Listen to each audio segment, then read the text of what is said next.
नमस्कार दोस्तों, स्वागत है आपका वीके न्यूज में। खबर है उमेश पाल को लेकर, जिसकी हत्या की गई थी। हत्या का वीडियो भी सामने आया था क्योंकि उमेश पाल की दुश्मनी थी अतीक अहमद से और वो दोस्त था राजू पाल का, जिसकी हत्या बहुत पहले की गई थी और इसमें आरोपी था अतीक अहमद। और माना यह जा रहा था कि उमेश पाल ने यहाँ पर सीधी दुश्मनी ली है अतीक अहमद से और इसी वजह से उमेश पाल की हत्या की गई। सीसीटीवी का वीडियो सामने आया और वीडियो धड़ल्ले से वायरल हो गया और वीडियो एक और वायरल हुआ और वो वीडियो था उत्तर प्रदेश की विधानसभा का, जहां पर उत्तर प्रदेश के मुख्यमंत्री योगी आदित्यनाथ ने बेहद तल्ख तेवरों में एक ऐसी बात कही थी जिससे सपा के जो नेता हैं, सपा के जो प्रमुख हैं अखिलेश यादव, वो बहुत ज़्यादा बिभर गए थे। उन्होंने कहा था कि माफियाओं को मिट्टी में मिला देंगे और इस बात से अखिलेश यादव काफ़ी नाराज़ हुए थे और उस वक्त विधानसभा में कहा गया था, सतीश महाना ने कहा था कि आखिर माफियाओं को अगर मिट्टी में मिलाया जाता है तो इससे किसे दिक्कत हो सकती है। लेकिन ये खबर जो है इस बात को लेकर है कि माफियाओं को मिट्टी में मिलाने का काम शुरू हो चुका है। ठीक मेरे ख्याल में 5 से 6 घंटे पहले का वक्त गुजरा होगा जब अतीक अहमद की पत्नी ने यह कहा था कि उनके पति का एनकाउंटर हो सकता है। योगी आदित्यनाथ से गुहार लगाई थी, लेकिन एनकाउंटर यहां पर फिलहाल अतीक अहमद का तो नहीं हुआ है, लेकिन अतीक अहमद के करीबी उमेश पाल के हत्या के आरोपी का कर दिया गया है। आरोपी का नाम जो है अरबाज है और बाकायदा एक जंगल में ये एनकाउंटर हुआ। किस तरीके से ये पूरी घटना घटी है समझने की कोशिश करते हैं। मेरे साथ में मेरे सहयोगी हैं चेतन। चेतन, क्या खबर है इस मामले में? सर, जिस तरीके से उमेश पाल की हत्या की गई, सीसीटीवी फुटेज सामने आया और जो पूरा ये मामला था, इसमें अब ये खबर है कि इस जो आरोपी हैं, बताया जा रहा है कि 7 जो लोग आए थे मारने के लिए एक क्रेटा कार से, सफेद रंग की एक कार बताई गई थी, कार है और इस कार में जो लोग हैं क्रेटा कार है और ये सफेद रंग की संभवतः वही कार है जो उमेश पाल की हत्या इस्तेमाल हुई थी। हाँ, ये वही कार बताई जा रही है पुलिस के द्वारा और पुलिस का ये कहना है कि वहां पर एक क्रेटा कार थी, सफेद रंग की मिली, उसमें लोग जो वहां पर उसमें लोग थे उन्होंने पुलिस पर फायरिंग की और वहां पर वो कार छोड़कर वहां से फरार हो गए। लेकिन पुलिस ने उनका पीछा करके अरबाज नाम के व्यक्ति है उसका एनकाउंटर किया। उसके बाद अब उसे मृत घोषित कर दिया गया है अस्पताल में। ये बात निकलकर सामने आई है। अब हालांकि पुलिस ने कार बरामद कर ली है। ये भी बात है कि उस कार में कोई भी नंबर प्लेट नहीं लगी हुई थी। पुलिस आगे की कार्रवाई में जुटी हुई है। आगे जो लोग हैं उन पर ताबड़तोड़ छापेमारी की जा रही है, आगे लोगों को ढूंढने की कोशिश की जा रही है। ये भी अब पुलिस का यहां पर कहना है। तो कुल मिलाकर एनकाउंटर हो गया है। जिस बात की आशंका अतीक अहमद की पत्नी ने जताई थी कि एनकाउंटर हो सकता है, अतीक अहमद का हालांकि एनकाउंटर नहीं हुआ। अतीक अहमद जो है पुलिस की कस्टडी में इस वक्त हैं। ये बात भी निकलकर सामने आ रही है खबरों से कि अब साबरमती जेल में बंद हैं अतीक अहमद, उनसे भी पूछताछ की जा सकती है।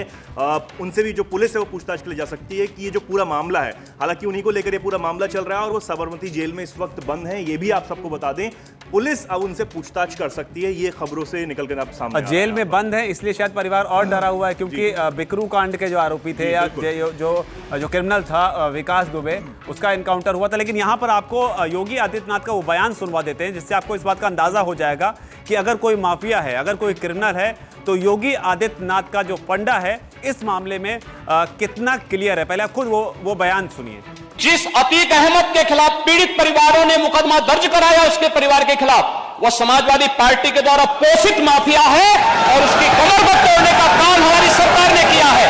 और फिर मैं कहता हूं इसे इस माफिया को मिट्टी में मिला देंगे। सरकार किसकी है? सरकार किसकी है? गफलत में हो, ये माफिया है, इनको मिट्टी में मिलाने का काम करेंगे। अपराधी आप लोग तो कुल मिलाकर योगी आदित्यनाथ को आपने सुन लिया, उनके तेवर भी देख लिए और माफियाओं के खिलाफ उनका क्या रुख है वो भी देख लिया। अब आपको तस्वीरें भी देख ही रहे हैं लगातार आप किस तरीके से, जिस एनकाउंटर की हम बात कर रहे हैं अरबाज की, जो कि उमेश पाल की हत्या के मामले में आरोपी था, उसकी तस्वीरें भी देख रहे हैं कि किस तरीके से कहां पर एनकाउंटर हुआ और जिसको बाद में अस्पताल में मृत घोषित किया गया, उसकी सीधे तौर पर इसमें क्या भूमिका मानी गई।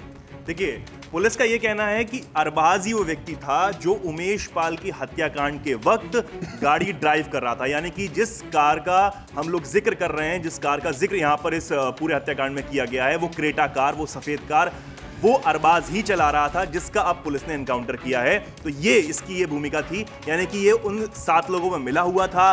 सीधे तौर पर इन सभी ने मिलकर उमेश पाल की हत्या की है, ऐसा इन पर आरोप लग रहा है। हालांकि अब कोशिश कर रही है पुलिस कि इन सबको पकड़ा जाए और उसके बाद सीधे तरीके से इस केस को जो है खत्म किया जाए। ठीक है, बिल्कुल, बहुत धन्यवाद चेतन। तो कुल मिलाकर यह है कि 7 आरोपी थे, 7 में से 1 का एनकाउंटर हो गया है उस आरोपी का। इसके अलावा बचे अब 6। अरबाज के बारे में ये कहा जा रहा है कि कार चला रहा था, वो ड्राइव कर रहा था क्रेटा कार, जिसमें बताया जा रहा है कि नंबर प्लेट भी नहीं थी। तो इस कार को ड्राइव करने वाला शख्स अरबाज, जिसका एनकाउंटर हुआ है, उस पर आरोप था। अब बड़ी बात यह कि सीधे तौर पर अरबाज इसमें शामिल रहा है। हालांकि पुलिस अपने तरीके से काम करती है।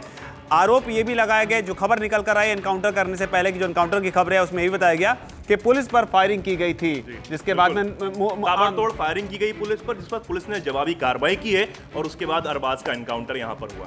तो निश्चित तौर पर वही कहानी आमतौर पर किसी फिल्म में भी देखने को मिलती है। हमला होता है और सेल्फ डिफेंस में चलती हैं गोलियां, लेकिन फिलहाल आरोपी अरबाज को मार गिराया गया है और इस मामले में अभी 6 लोग जो है उनकी ताबड़तोड़ जो एसटीएफ है वो उनको ढूंढ रही है। अब आगे उनका क्या भविष्य होता है, उनके साथ किस तरीके का इंसाफ होता है, वो आगे खबर बताएगी। लेकिन फिलहाल इस मामले में बड़ी खबर यही है कि अरबाज का एनकाउंटर हो गया है और अतीक अहमद की पत्नी डरी हुई हैं कि कहीं अतीक अहमद का भी एनकाउंटर ना हो जाए, जो कि फिलहाल जेल में है।